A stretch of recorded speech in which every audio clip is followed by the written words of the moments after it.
Hello, my friend. Today I will tell you another long-forgotten legend. Close your eyes and let the magic transport you to Middle-earth. Our journey begins.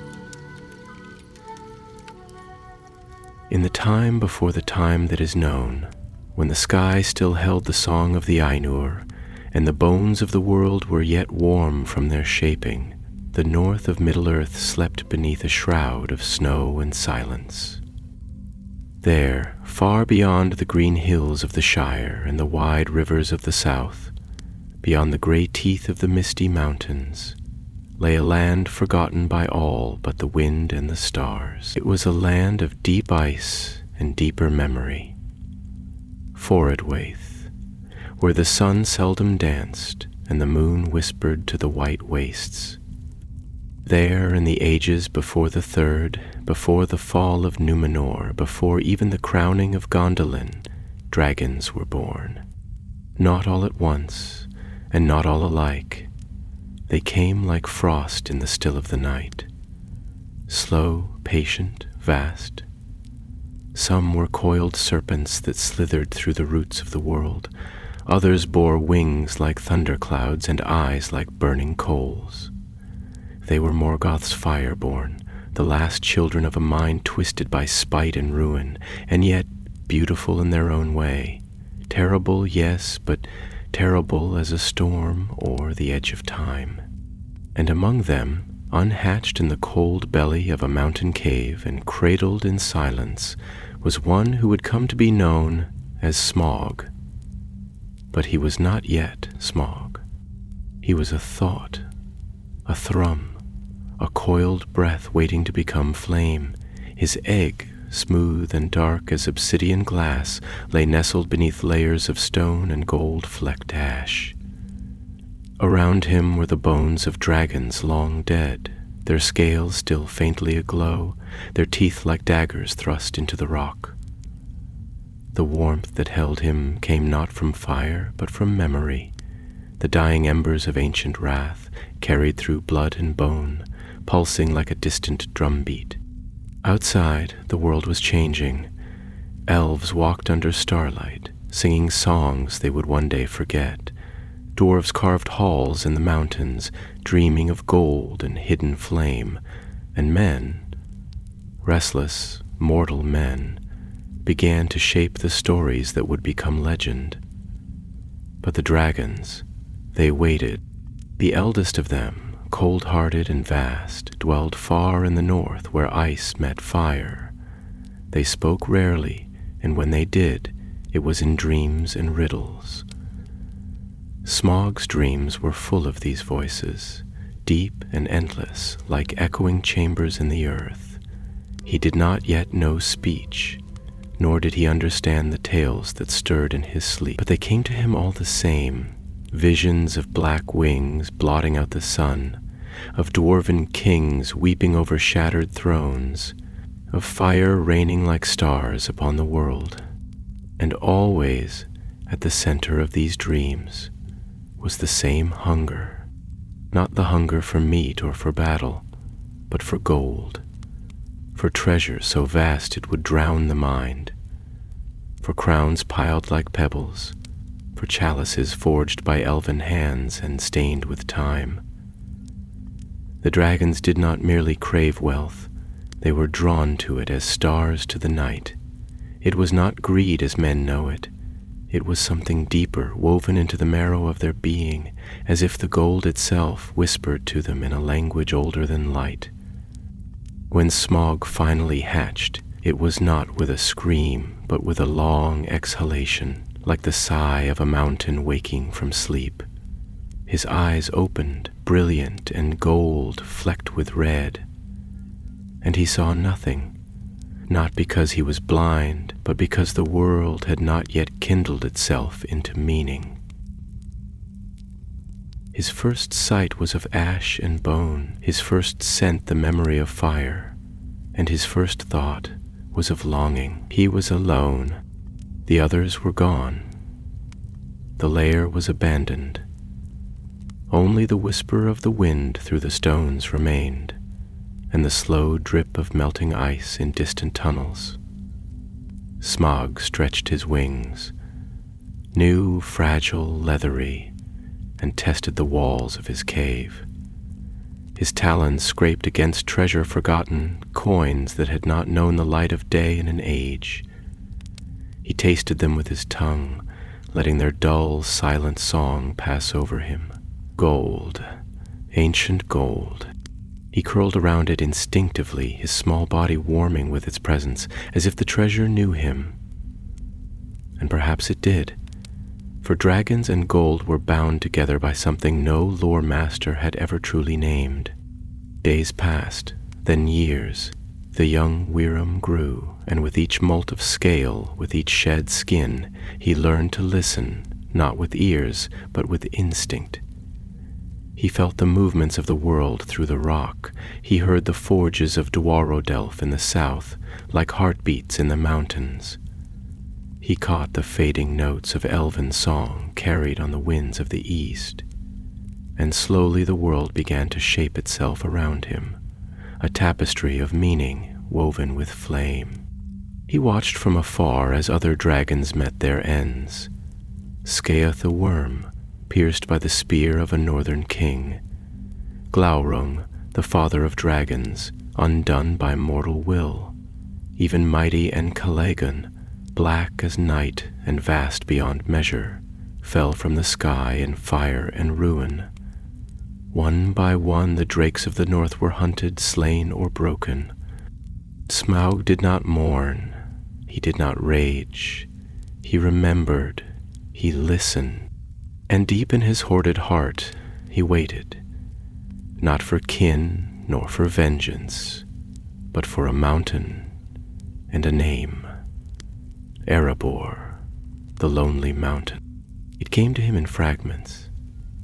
Rumors sifted through stone and ash, tales of a dwarven kingdom rich beyond reckoning. A hall of hammers and hearths, a river of gold beneath stone. Smaug tasted the name like a forgotten song, its syllables clinking like coins. He saw it in his mind's eye before ever seeing it with his own. The gleam of Arkenstone fire, the thunder of forges beneath the mountain's heart. And in that moment, though no word passed his lips, he was changed. The nameless worm had found his purpose. Smaug was born. The northern winds, sharp and unrelenting, howled through the jagged teeth of the withered heath, singing in a tongue older than any spoken by elves or men, a music wrought not of melody but of memory, of bone and frost and ages forgotten.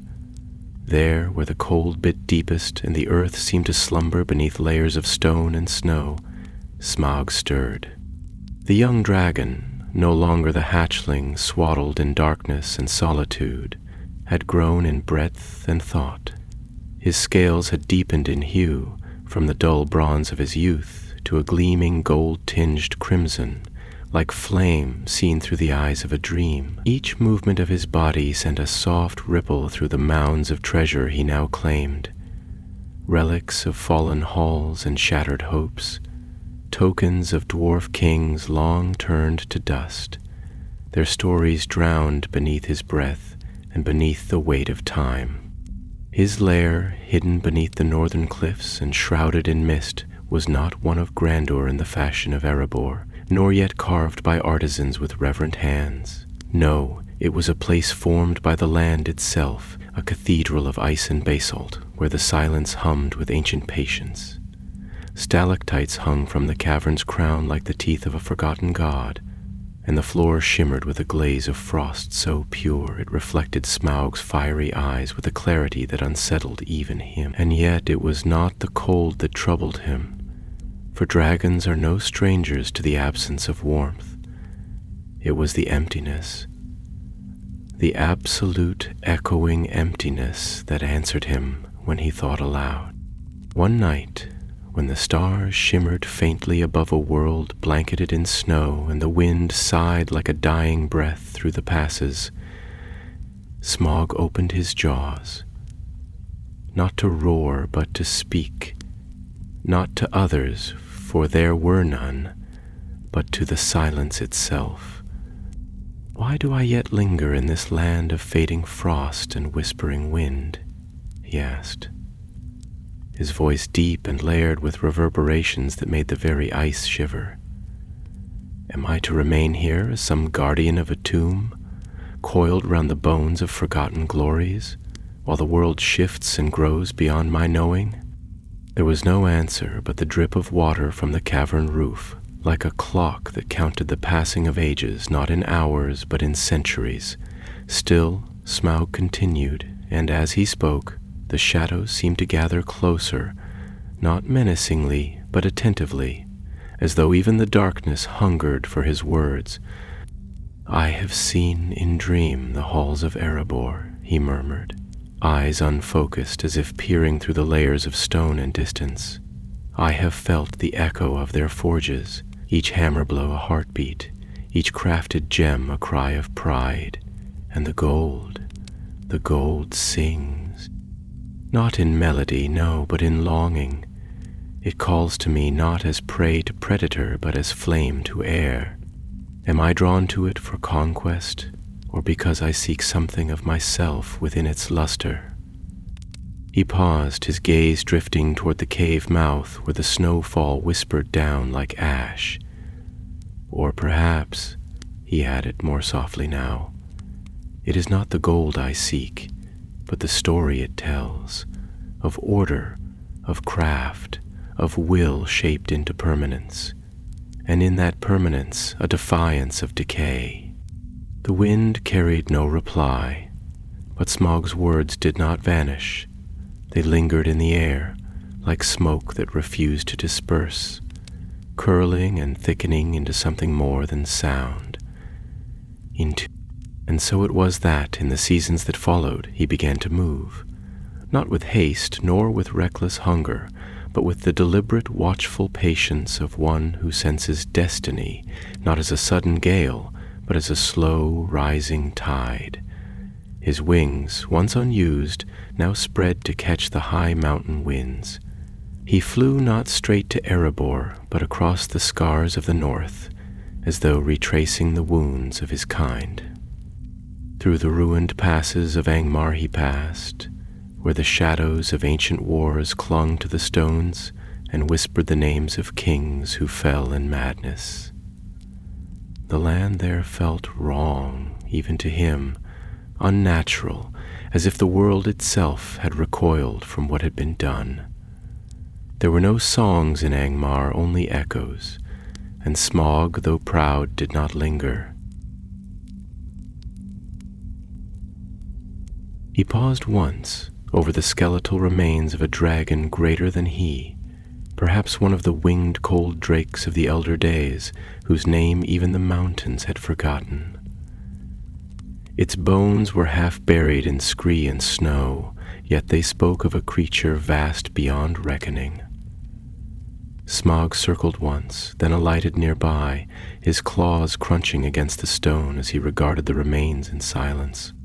There was no threat here, no treasure, no tale etched in gold. Only the brittle, sun-bleached arc of a jawbone, large enough to swallow a cart, and the memory of something once terrible and proud. "Were you wise, old one?" Smaug said aloud, his voice gentler now, touched with something like reverence. "Did you seek solitude, or did solitude find you? And did your death come as battle, or did it come slowly, like frost seeping into fire?" He traced the bone with a single claw, not breaking it, only brushing against it, and in that moment a strange stillness overcame him. Not fear. Dragons do not know fear in the way men or elves do, but something heavier, quieter, an echo of the loneliness he rarely let rise to the surface. For who was there to speak to but dust? Who remained who might understand the weight of eternity that pressed upon him like snow upon a buried city? He stayed there until dusk fell and the sky burned red, then took to wing again. He did not look back. As he approached the southern slopes of the gray mountains, the air warmed and the scent of pine began to replace the sting of snow. Below him the land softened, not with kindness, but with the promise of life. Valleys carved by rivers, hills dappled with trees whose leaves whispered stories in the wind. This was no longer the deathland of his birth. This was a world alive, wary perhaps, but unbroken. And in the far-off haze rising like a titan from the valley floor, he saw it. Erebor, the lonely mountain. Its crown shone with a faint sheen of snow in the golden light of morning, and even from this distance, Smaug felt the hum of its heart. Not the beating of forges, not yet, but the silent, steady breath of a kingdom sleeping beneath stone. A kingdom whose dreams were forged in treasure. Smaug hovered in the high air, the wind hissing across his wings, and he did not roar. He simply watched, his eyes bright with knowing. He had arrived. But arrival is not conquest. And conquest, he knew, was not merely the seizing of land or gold, but the mastery of a place's memory, of its will, and of the fears whispered in its deepest chambers. And so he waited, wings folded like cloaks around his terrible form, hidden in the clouds and the silence. The mountain had not yet seen him, but it would. The skies above Erebor were rarely silent, though those who dwelled beneath its crown seldom looked up. Wind coiled through the peaks like a serpent of thought, curling around jagged crags and slipping through narrow ravines, with a voice that hummed of distant things. It was a wild song, woven from the bones of the mountain and the breath of the heavens, and it was into this elemental music that Smaug descended, gliding not with fury, but with the careful reverence of a shadow seeking its place upon ancient stone. To the dwarves within the lonely mountain, the day had begun as any other. Steel clashing on steel, voices rising in song and argument alike, the ringing of hammers echoing through the vaulted chambers like the heartbeat of a slumbering god. Fires roared in the great forges, casting their coppery glow on walls rich with carvings and lore. Gold flowed like water, not molten, but in art, chased in delicate inlays twisted into the arms of statues, piled in secret vaults that only the deepest bloodlines could name. King Thror stood upon a high balcony carved into the western wall of the inner keep, his beard braided with fire opals, his cloak heavy with the weight of lineage. His eyes, dark and set deep beneath brows shaped like mountain ledges, gazed not at the splendor of his halls, but beyond the gates, beyond the green valley below, beyond even the river that sang to the rocks as it wound through dale. His gaze was fixed upon the sky, and though his voice was low, it was steady as stone. "There is a heaviness in the light today," he murmured, not turning as his grandson approached. "Do you feel it, Thrain? As though the sun, though shining, does so with reluctance, as though its gaze upon us is dimmed not by clouds, but by some unseen veil." Thrain, still young by dwarven reckoning and full of fire, frowned slightly but said nothing at first. He too looked out across the valley, his arms crossed over his chest. The wind tugged at the hem of his tunic, and for a moment he said nothing, but then he spoke slowly, as though weighing his words like precious stones. "I feel something, but I know not what. The birds have flown lower these past days. The goats near the lower slopes grow restless when the shadows pass. Perhaps a storm brews in the north." Thror nodded, though his eyes did not move. Yes, a storm, but not of wind and rain, I think. This is older, deeper, as though the roots of the mountain shiver, though its face remains unmoved. Thrain turned to him then, concern tracing his features. Do you fear a coming war? Orcs from Gundabad. The old tribes have stirred again in whispers. But Thror shook his head slowly. No, it is not the tread of boots I fear, nor the clash of axe and blade. It is silence. A silence with wings. His words hung in the air like smoke, curling into the cold wind and dissipating among the clouds. Below them, the forges blazed on, heedless.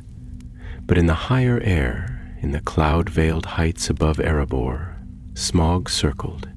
He did not dive, he did not roar. He listened, and what he heard was not the clamor of wealth or the chanting of the smiths. It was the pulse of desire, ancient and bright, bright as the first fire that ever licked the edge of the void. He felt it, the yearning etched into every vein of mithril, into every gem set into statue eyes, into the gold hammered not merely for trade or beauty, but for meaning. The dwarves, for all their pride, were not makers of hollow things. Their works carried memory, carried will. And the treasure they laid down was more than currency. It was legacy, a prayer to permanence in a world shaped by decay. Smaug was not blind to this. He did not scorn it, no, he envied it.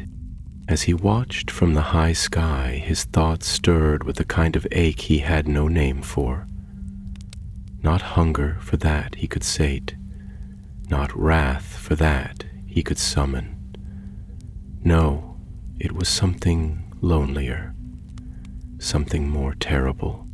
He envied the dwarves their purpose, to carve, to build, to remember through stone. What poetry it was, what tragedy. For all their might, their craft, their fire-fed passion, they had forgotten one truth, that permanence is an illusion, and gold, for all its gleam, cannot defy flame. Still he did not strike, not yet. Instead, he alighted in the bowl of a dead volcano to the north, its slopes warm still with some forgotten fire. There, alone amid the crumbled black rock and the dust of eruptions long past, he spoke, this time to himself. They dream, these stone dwellers, of empires set in iron and rune. They sing songs to their sons of battles won and hordes amassed, but they do not sing of silence. They do not dream of what comes when the last forge is dark, and the gold lies untouched, not from reverence, but from the absence of hands. They do not think of stillness. He coiled slowly, his body casting long shadows in the light of the dying sun, and for a moment his thoughts turned not to conquest, but to time.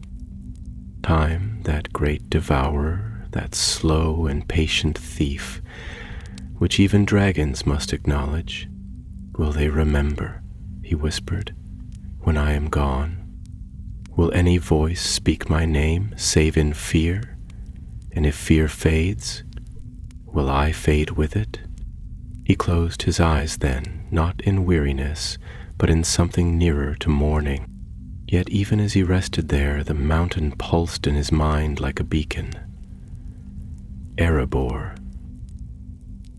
The name itself carried the weight of prophecy. The mountain called not just to his greed, but to his grief. For somewhere beneath all the rage and grandeur, Smaug felt the emptiness that the gold might fill. Not just a hoard, but a home, a monument, a mirror.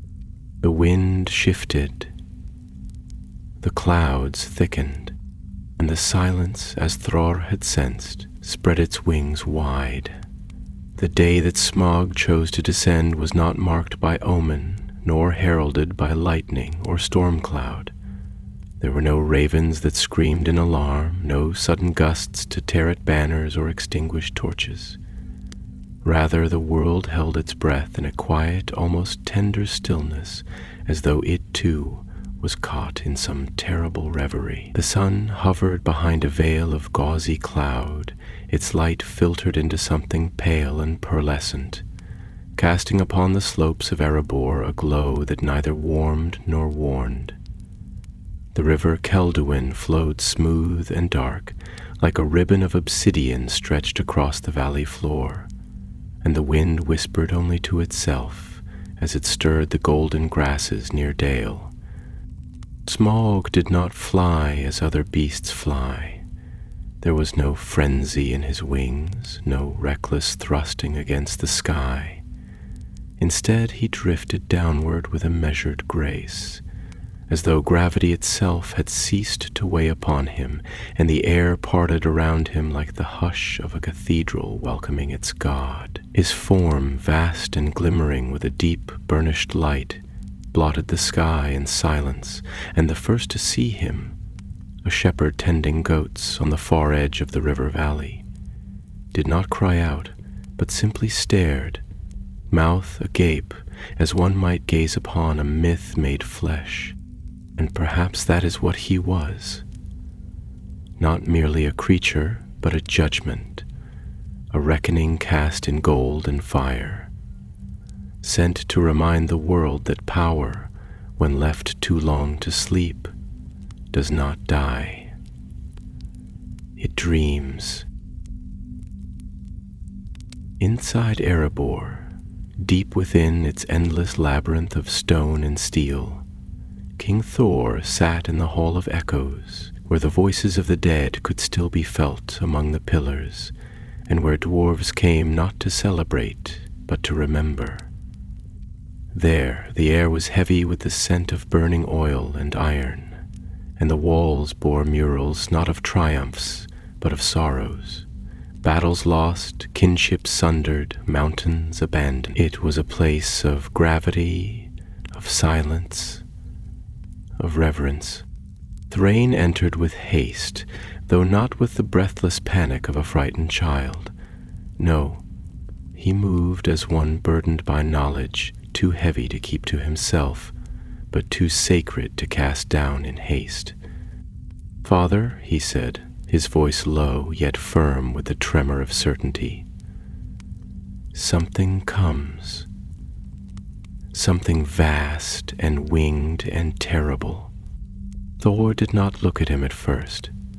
He simply ran his fingers along the carved arm of his throne, the stone worn smooth by generations of hands. "I know," he said at length. "I have heard it in the bones of the earth. The stones have spoken, though they use no tongues, and the air, do you not feel it? It is too still, too obedient, as if it waits to be broken." Thrain hesitated, then stepped forward, his expression raw with the conflict between fear and duty. "We must act. Send word to Dale. Seal the gates. Ready the forges to become furnaces of war, whatever it is, be it beast or shadow or both. We must not be taken unawares." Now Thror turned to him, and the sorrow in his eyes was like the weight of a mountain. "And what, my son, is awareness to a people who have forgotten the nature of their pride? We build and build, stacking stone upon stone, hoard upon hoard, until we no longer remember why we sought these riches to begin with. The gold sings too loudly now. It drowns out the memory of purpose. It blinds us to the shape of doom, even as it casts its shadow upon our threshold." Thrain's voice faltered. "Do you speak of prophecy?" "I speak of balance," Thror replied, rising slowly, his cloak trailing behind him like the shadow of time itself. For every mountain that rises too high, there is a valley waiting to drink its stones. For every flame that burns too bright, there is a wind that seeks to smother it. The dragon comes not merely for our gold. He comes to remind us of what we have forgotten, that nothing in this world is ours to keep. Even as the king spoke, the mountain shuddered, not violently, not with quake or collapse, but with something older, something deeper, as though the very heart of Erebor sighed. Smaug had arrived. He hovered now above the great gate, the towers of the dwarves no more than matchsticks beside his coiled might. The walls, mighty as they were, seemed suddenly brittle beneath the gaze of his fire-golden eyes. His breath came slow and steady, each exhale sending heat waves trembling through the air, bending the outlines of the battlements. He did not speak, not yet. For a creature like Smaug, words were not given freely. They were currency, as precious and dangerous as gold, and must be spent only with purpose. The dwarves did not flee at once. To their credit, many stood. Archers manned the walls, horns blew from the watchtowers, notes of alarm, yes, but also of defiance. There were still those within Erebor who remembered the old songs, who had carved their ancestors' names into stone with bloodied hands. Pride ran deep in their bones, and when Thror gave the command to bar the gates and summon the battle-forged, they did not question. But deep in the halls where the Arkenstone rested, set upon its pedestal like the very soul of the mountain, there was a tremble, not of fear, but of anticipation. Smaug felt it even from outside. He felt the pull of it, like gravity inverted. The stone called to him, not because it was the greatest jewel of the dwarves, but because it was a crystallization of purpose, of pride, of ambition shaped into beauty. It was not just treasure, it was identity. And Smaug, in all his solitary wandering, had come to covet not merely gold, but the meaning within gold. "I do not burn merely to destroy," he whispered, his voice thick with the music of ancient fire. "I burn to make the world remember. I burn to brand into stone what time dares to erase."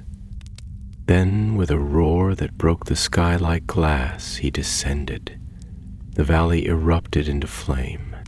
And so began the fall of Erebor, not with the crumbling of walls, but with the unraveling of pride, and the awakening of a fire that would not be forgotten.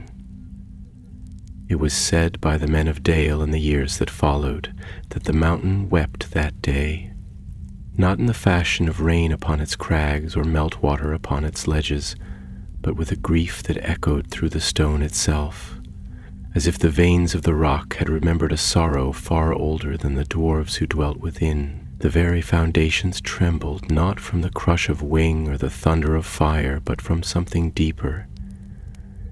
The breaking of purpose, the collapse of sanctity, the sundering of silence that had stood since the mountain's birth. Smaug's descent was not a frenzy, it was a ceremony. Each beat of his wings stirred gales that swept the towers of Erebor bare, tearing banners to ribbons, extinguishing forges that had not gone cold in centuries. The fire did not come all at once, but in waves, like the tide of some infernal sea, each gust of his breath illuminating the twilight with hues not merely of orange or red, but of something more ancient, more primordial, as though the fire remembered the first day the sun rose and envied its warmth. He struck not only with tooth and claw, but with an awareness that bordered on artistry. The gates fell, not in a single blow, but in a slow, grinding collapse, as molten iron flowed like blood down the stairways, and the stone crumbled beneath its own pride, and as the fire surged inward, curling through passageways carved in reverence and polished by generations of hands, the mountain began to cry, not in sound, but in the fading of its light, in the cracking of its statues, in the way its air thickened not only with smoke, but with memory turned to ash. Within the depths, Thrain and Thror stood at the edge of the treasury, the Arkenstone behind them, gleaming with a brilliance undimmed by the growing darkness. And it was there, surrounded by treasures wrought with love and anguish and dreams passed down like heirlooms, that father and son spoke, not as kings and heirs, but as dwarves who felt the mountain's soul breaking beneath their feet.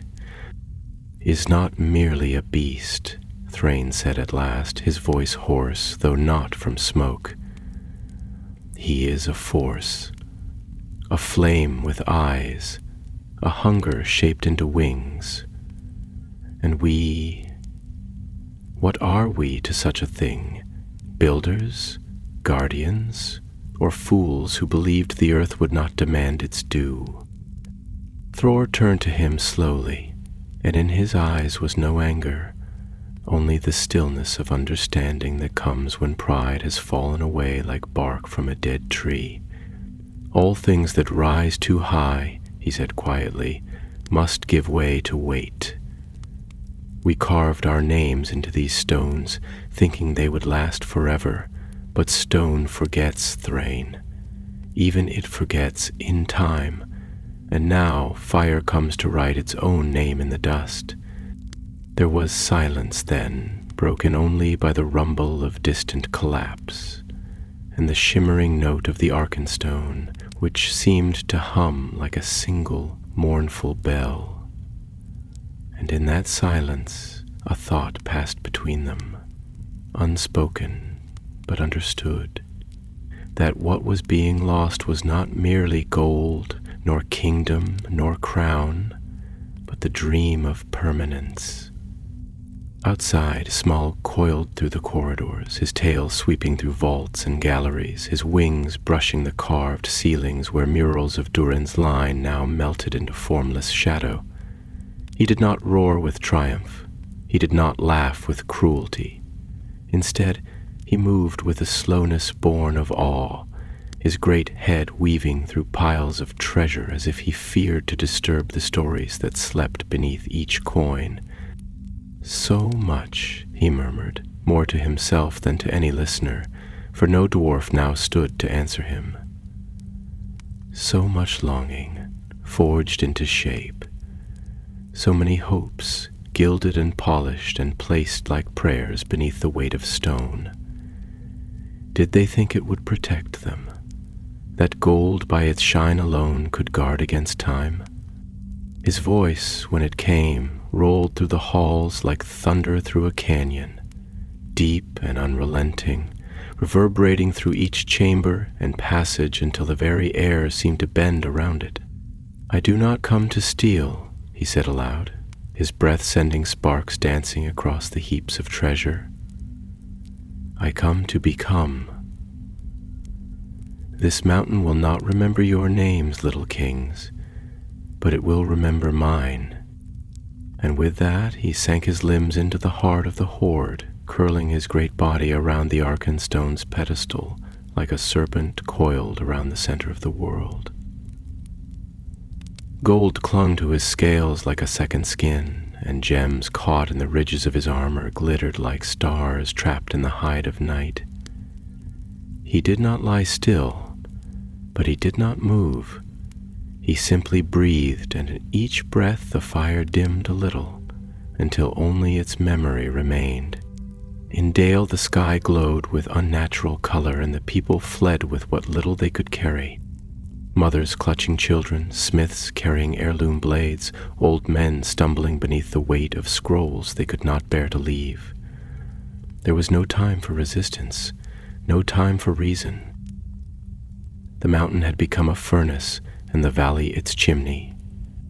And yet, amid the fleeing crowd, a single voice rose, a young boy, his hand in his father's, looking back at the mountain with tears burning on his cheeks. "Why," he whispered, "why did the dragon come?" His father did not answer at once. He looked back too, and in his face was a weariness born not from fear, but from recognition. "Because," he said at last, "we built a song so bright it drew fire, and the fire remembered what it had lost. And so the mountain changed hands, not by treaty, not by sword, but by the nature of the world itself. Where pride burns too hot, it calls flame. Where wealth gathers too deep, it sinks beneath its own shadow. And the dragon, named Smaug, slept at last, not in peace, but in possession, his breath rising like smoke from a forge that would never cool, and the gold beneath him pulsing with the weight of all that had been forgotten. Time, when buried beneath stone and sealed by fire, does not pass as it does for men, or even for elves. Within the belly of the mountain, it settles like dust, imperceptibly, invisibly, until years are smothered beneath gold, and decades vanish between one breath and the next. In the hollows of Erebor, where silence had once meant reverence and now signified dominion, Smaug slept. But his sleep was not the sleep of beasts, nor of the innocent. It was the slumber of thought, of slow digestion, not of food, for he needed none, but of memory. As the fire within him cooled to a simmering glow, and the hoard became not merely a bed but an extension of his flesh, his dreams stretched longer, their edges less defined, and within them he saw not the world as it was, but as it remembered itself. He dreamt of the first flames, the ones that flickered in the darkness before the stars, when fire was a secret thing and had not yet learned to hunger. He dreamt of Glaurung, who spoke lies like poets and poisoned the world with knowing. He dreamt of Ancalagan, whose wings darkened the sky as if they had come to carry away the sun, and within those dreams he felt a strange kinship, not in friendship or fondness, for dragons do not love as mortals do, but in legacy, in the shared taste of wrath buried deep within the marrow. Yet even in his dreams, something tugged at the edge of his contentment, a question, subtle and sharp like a thorn hidden beneath a blossom. What now? For though he possessed the treasure, though he lay enthroned upon a wealth that surpassed kings and kingdoms, Smaug was no fool. He understood in the slow burning reaches of his mind that the mountain, for all its silence, was not an end. It was a moment, a pause, a breath between fates, and he, like all things that burn too brightly, could not last forever. But how, he wondered, does one like him meet eternity? One evening, though the concept of evening held no meaning in the lightless vastness of his lair, he stirred. The gold beneath him clinked and shifted, cascading like a slow avalanche around his limbs, sending sparks through the stillness. His eyes opened. Twin furnaces, not yet roaring, but watchful.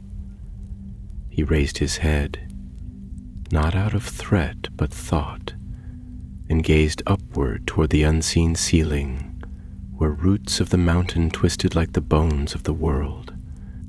And he spoke, not loudly, not with grandeur, but with the kind of voice that shapes the air itself. This place, he murmured, was not made for me. It was made to hold dreams of others. of dwarfs, of kings, of lineages carved into unyielding stone. And yet here I lie, not as a trespasser, but as a truth. His voice echoed, and for a moment he was silent again, watching as the echoes faded into corners too dark for flame to reach. They called me a thief, he continued, a bringer of ruin, a monster. But is it truly theft to take what was made to be hoarded? They sang to their gold-like lovers. They shaped it into thrones, into weapons, into tokens of lineage and loss. They placed their identities into the metal, and I merely answered the call. The air around him trembled, not with magic, but with meaning. In the mountain's heart, every word he spoke lingered, woven into the very warmth of the stone, as if the walls themselves listened, not as judge, but as witness. I am not fire given form, he said. I am longing, unchained. I am the reflection they refuse to see. For all their craft, they forgot that treasure. Once it gathers too deeply, ceases to serve. It begins to speak. It begins to want. And there he paused as if tasting his own words. Above, on the outer slopes of the mountain, seasons came and went with the casual cruelty of time. The remains of Dale, now little more than ivy-wrapped stone and collapsed timber, stood as a scar on the land, a memory not erased but abandoned.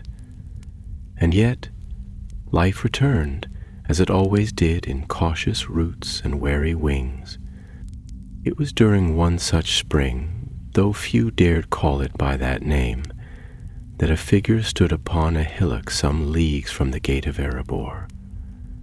A man, no longer young, but not yet bowed by age, his cloak heavy with the dust of travel, and his eyes fixed not on the ruined city, but on the mountain beyond.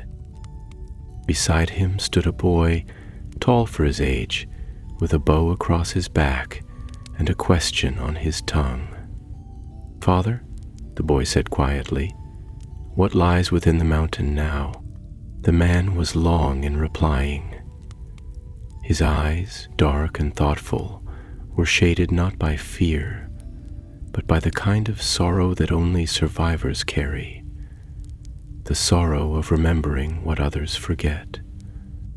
"A dragon," he said at last, "and more than a dragon. A shadow of our own making. A story that refused to end." The boy frowned. "But why does he not leave? If he has the treasure, what does he wait for?" The man looked to him, and the wind moved through the long grasses like the breath of time itself, rustling the stalks as if they too awaited an answer. "He waits," the man said, "because what he holds is not enough. Gold can be possessed, but meaning must be made, and he does not yet know how." And somewhere, deep in the bones of Erebor, Smaug stirred once more, his tail curling tighter around the Arkenstone, which still glowed with a light not of gold, but of memory. And in that moment, though no voice rose and no horn sounded, he felt it again, that faint, unrelenting thorn in the heart of his purpose.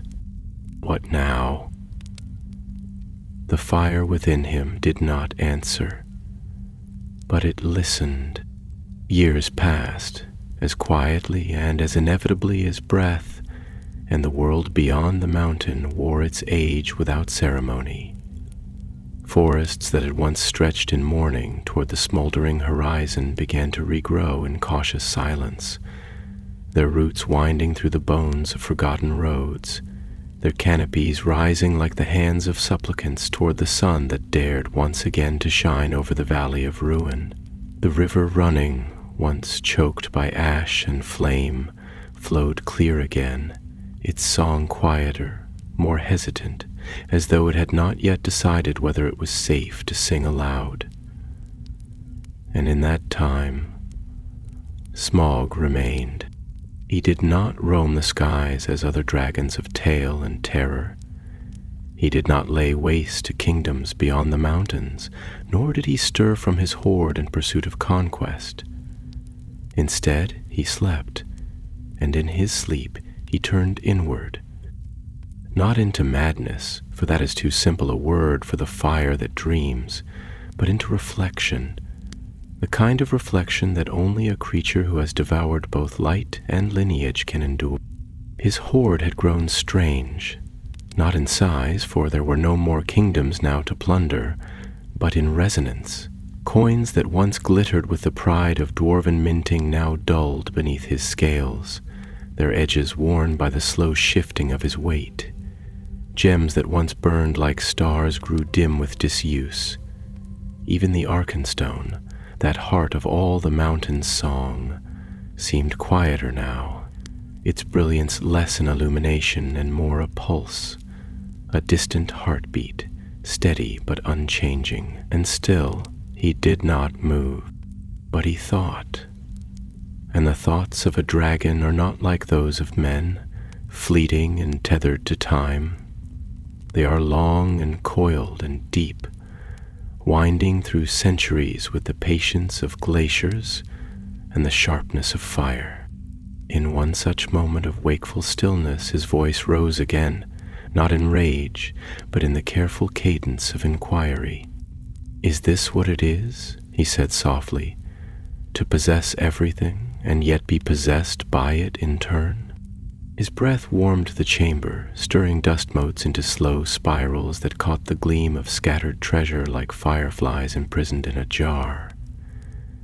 He looked not at the gold, but at the walls, at the carvings that still lingered there, half-melted images of kings and kinships, of battles etched in stone so that they might never be forgotten.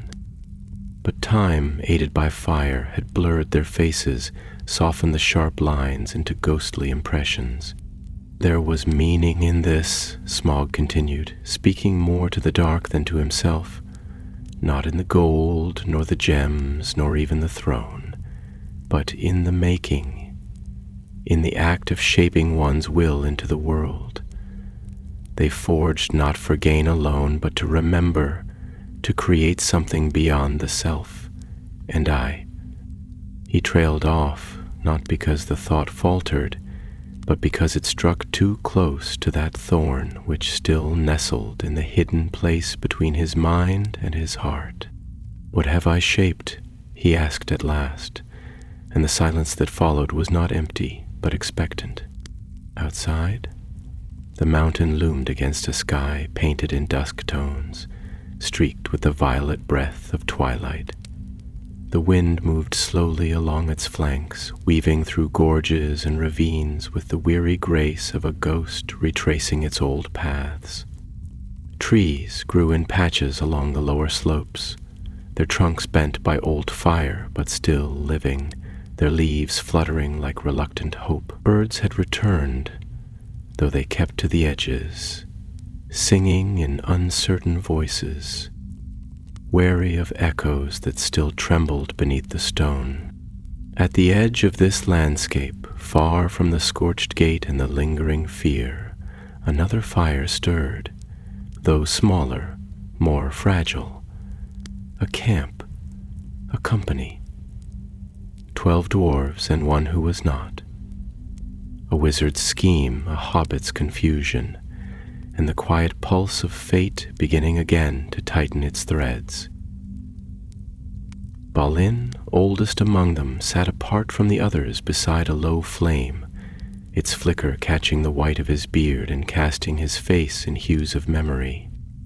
Across from him sat Thorin Oakenshield, king in exile, son of Thrain, son of Thror. His eyes were turned toward the mountain, his jaw set in that familiar way that spoke not only of will, but of burden. "Ye still there?" Thorin said after a long silence, his voice low and laced with something between reverence and hatred. Sleeping like some god of the underworld, curled around the dreams of my fathers. Balin nodded, but his reply was slow to come, for he did not speak as one who wished to persuade, but as one who feared he would not be heard. "And if he is," Balin said softly, "what then? You speak as though waking him would be a triumph. But some fires, lad, some fires, when stirred, do not burn only the enemy. They burn the land, the sky, and the soul of those who summon them." Thorin looked to him then, and there was pain in his gaze, old and sharp like a blade buried too long. "Do you not feel it, the call of it? I was born to reclaim it, Balin, to restore what was taken, not merely the gold, but the name. Durin's folk were broken beneath that beast, shattered not by claw, but by the loss of memory. I would give us back to ourselves." Balin's voice was quieter still, but steady. "Aye, and that is a noble dream. But there is danger too in chasing memory too far, for not all that was lost can be retrieved, and not all that sleeps wishes to remain forgotten. Ask yourself, Thorin, when you stand in that hall again, will you see your throne or your shadow?" The wind sighed through the trees then, stirring the smoke from the fire, and neither dwarf spoke for a long while after, and in the depths of Erebor, where Smaug lay half wrapped in silence, the Arkenstone pulsed once, softly like a distant bell, and the dragon's eyes opened. He had felt it, a shift, a ripple in the stillness, not a threat, not yet, but a memory approaching, dressed in flesh and name and stubbornness. And Smaug, who had so long been content with the possession of the past, felt something he had not felt in an age. A flicker, not of fear, but of interest. The sky above the lonely mountain wore its twilight like a worn cloak, heavy with thought, edged in gold and shadow, and laced with the breath of coming frost. The stars, still hidden behind the veil of gathering dusk, trembled in their sleep, as if aware that something ancient had stirred beneath the earth once more. The wind, ever the mountain's oldest companion, flowed down the ridges like a whispered warning, curling through the broken archways of Dale, threading through the blackened ribs of its ruins like fingers pressing against a forgotten harp. From the crown of Erebor to its root, silence was a living thing, not the silence of peace, nor the easy stillness of slumber, but the kind of pause that stretches between the drawing of a bowstring and the release of an arrow. An aching, anticipatory quiet, where every stone and shadow seemed to lean forward, listening for the breath that would come next. Inside the mountain, in chambers long cloaked in gold and grief, Smaug was waking. Not fully. No, not yet, but with the slow, deliberate awareness of a being who has never once in his long, searing life needed to hurry. His great head shifted slightly, dislodging a cascade of coins that rang like distant bells, and his tail flexed beneath the mounded treasure, sending jeweled goblets toppling over the edge of their piled altars. His eyes remained closed, but his mind unfurled like smoke rising from a long-forgotten breath. There was a scent on the air, new but ancient, familiar yet foreign, a scent that spoke not only of dwarves, but of bloodline, of purpose. He breathed it in like an old song returned to him on the wind, and with that breath the chamber changed. The fire in his belly kindled faintly, a coal glowing beneath ash, and with it came thought. Not instinct, not hunger, but intention. "They have returned," he murmured, his voice like thunder folded into velvet, deep and echoing yet strangely quiet, as though he spoke not to the gold, nor the mountain, nor even himself, but to the idea of fate itself. Fools, heirs of ruin, bringers of memory into the lair of fire. And still he did not move. Above him the corridors of Erebor lay in ruinous stillness, their grandeur scarred by heat and time. Pillars cracked and blackened, archways softened into surreal curves where flame had kissed them without mercy. Yet beauty remained, haunting and solemn. The carvings had not vanished, the runes, though charred, still lingered, like voices half swallowed by the dark. A viewer with eyes not only for wealth, but for history, might have felt them speak. Of ancient lineages, of the forging of names, of sorrow buried beneath stone. It was into this place that Bilbo Baggins crept. He came not as a warrior nor a thief in the truest sense, but as something far rarer, a quiet soul in search of understanding, though he did not yet know that this was his purpose. The hobbit moved slowly, cautiously, each step a careful negotiation between fear and fascination. The flickering light of the lamp he carried cast long shadows upon the walls, and they seemed to dance not merely with movement but with intent, like old ghosts waking to watch this small, strange interloper. He reached the edge of the treasure hoard, and the sight of it took his breath in a long, reverent hush. It was not simply the gold, though there was more than his wildest imaginings could have conceived, but the sheer presence of it. The hoard did not glimmer, it loomed. It shimmered not like sunlight, but like memory distilled into metal, a million whispered longings caught in a frozen tide. There was pain in it, joy, madness, and something else too. Something watching. Bilbo took one more step. Smaug opened one eye. It was a subtle motion, but it changed everything. The fire behind that eye was not mere light. It was depth, intelligence, a spiral of thought too vast to fully comprehend. It fixed itself upon the hobbit not with curiosity, but with the amused precision of a sculptor considering a flaw in an otherwise perfect form. "Well now," Smaug said, and the chamber seemed to draw in around the sound, as if every corner of the mountain wished to hear it. A thief, and yet no blade drawn, no song sung, no greed in your step, though you are surrounded by it. Bilbo did not run, he froze, and in that moment of stillness countless thoughts coursed through him, of home, of gardens, of the warmth of his hearth, and the weight of unfamiliar courage. But above all, one idea shone clearer than the rest. He was seen, not merely observed, but perceived, as if every inch of his soul lay open before that ancient, terrible gaze. "I did not come to steal," Bilbo said, and though his voice trembled, it did not break.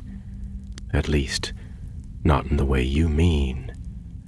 I came because there are those who still believe this place belongs to them, that it can be reclaimed, that what was lost can be rebuilt." Smaug shifted then, a ripple passing through his form like an earthquake sleeping beneath silk. He lifted his head, not quickly, but with the measured grace of a god rising from thought.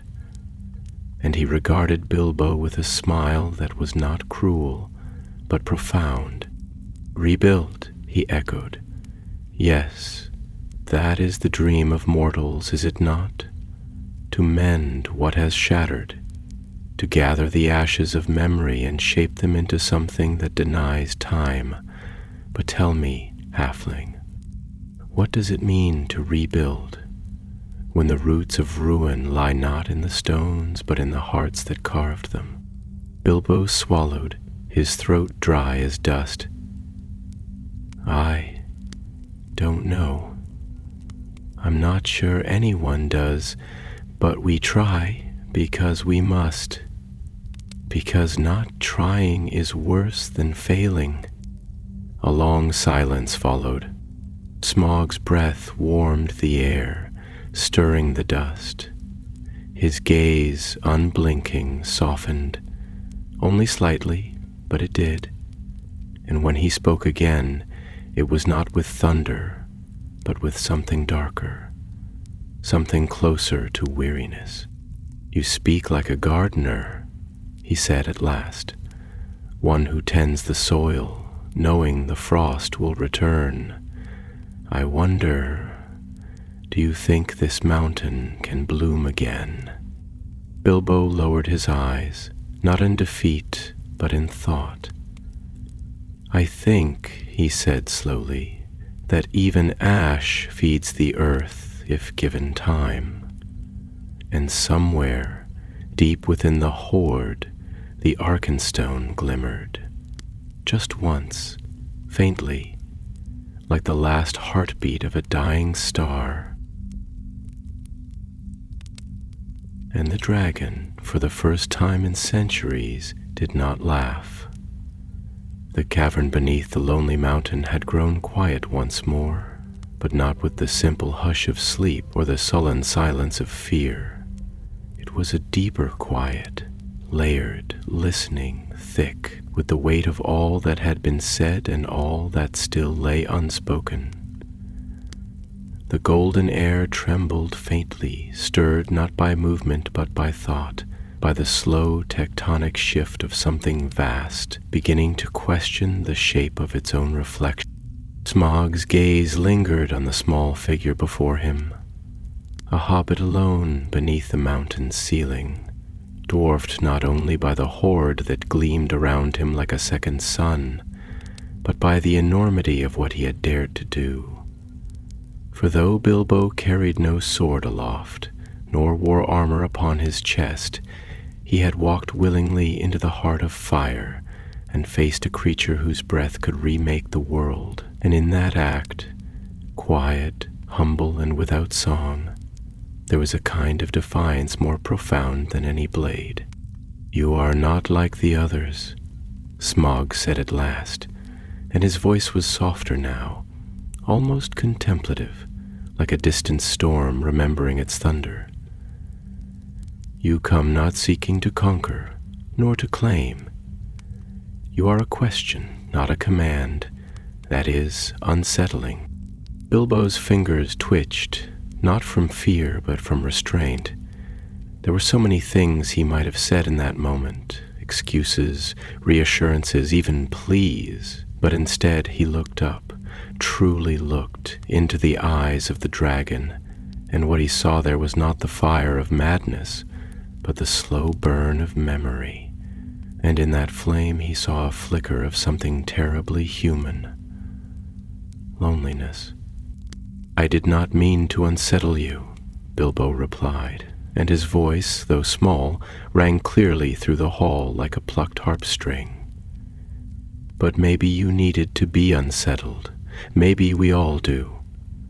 We hold too tightly to the idea of what we were, to what we lost, and we forget that even loss is part of growing, that even ruin, left long enough in silence, can become soil." Smaug tilted his head slightly, and for the first time, a deep breath stirred the coals of his heart. His great wings, folded so long they had become like ridges of the mountain itself, shifted ever so slightly, shedding dust in golden spirals from the high arches above.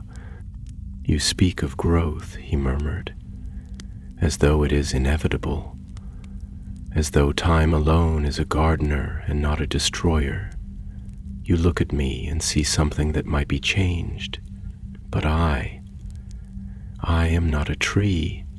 I do not grow. I devour. I do not bend. I burn. That is what I am. That is what was made of me." Bilbo took a step forward, his footfall muffled by the soft layers of coin and cloth and ancient velvet that cushioned the mountain floor like the sediment of history. "Maybe that's what you were," he said gently. "But nothing stays only what it was. Not really. Not forever. Even mountains are shaped by wind. Even rivers forget their paths." The dragon closed his eyes, and for a moment it seemed as if the fire behind them dimmed, not from weakness, but from thought, deep, spiraling, painful thought, coiling inward like smoke through the chambers of his soul. "Do you think," he said after a long silence, "that they will forgive me?" It was a question not asked of Bilbo alone, but of the stone, the fire, the horde, and all the ghosts who still lingered in the grooves of the throne room floor. It was a question asked of time itself. Bilbo didn't answer at once. He looked around at the ruin and the riches, at the fractured beauty of this graveyard of greed, and then he looked back into the dragon's weary gaze. "I don't know," he said softly. "Forgiveness isn't always something that's given. Sometimes it's something we learn to give to ourselves." Outside, dawn had begun to climb the edge of the sky. The stars faded slowly into the soft rose and silver of morning, and the air grew lighter with each heartbeat. A breeze moved gently across the broken gates of Erebor, carrying with it the scent of pine and thawing stone.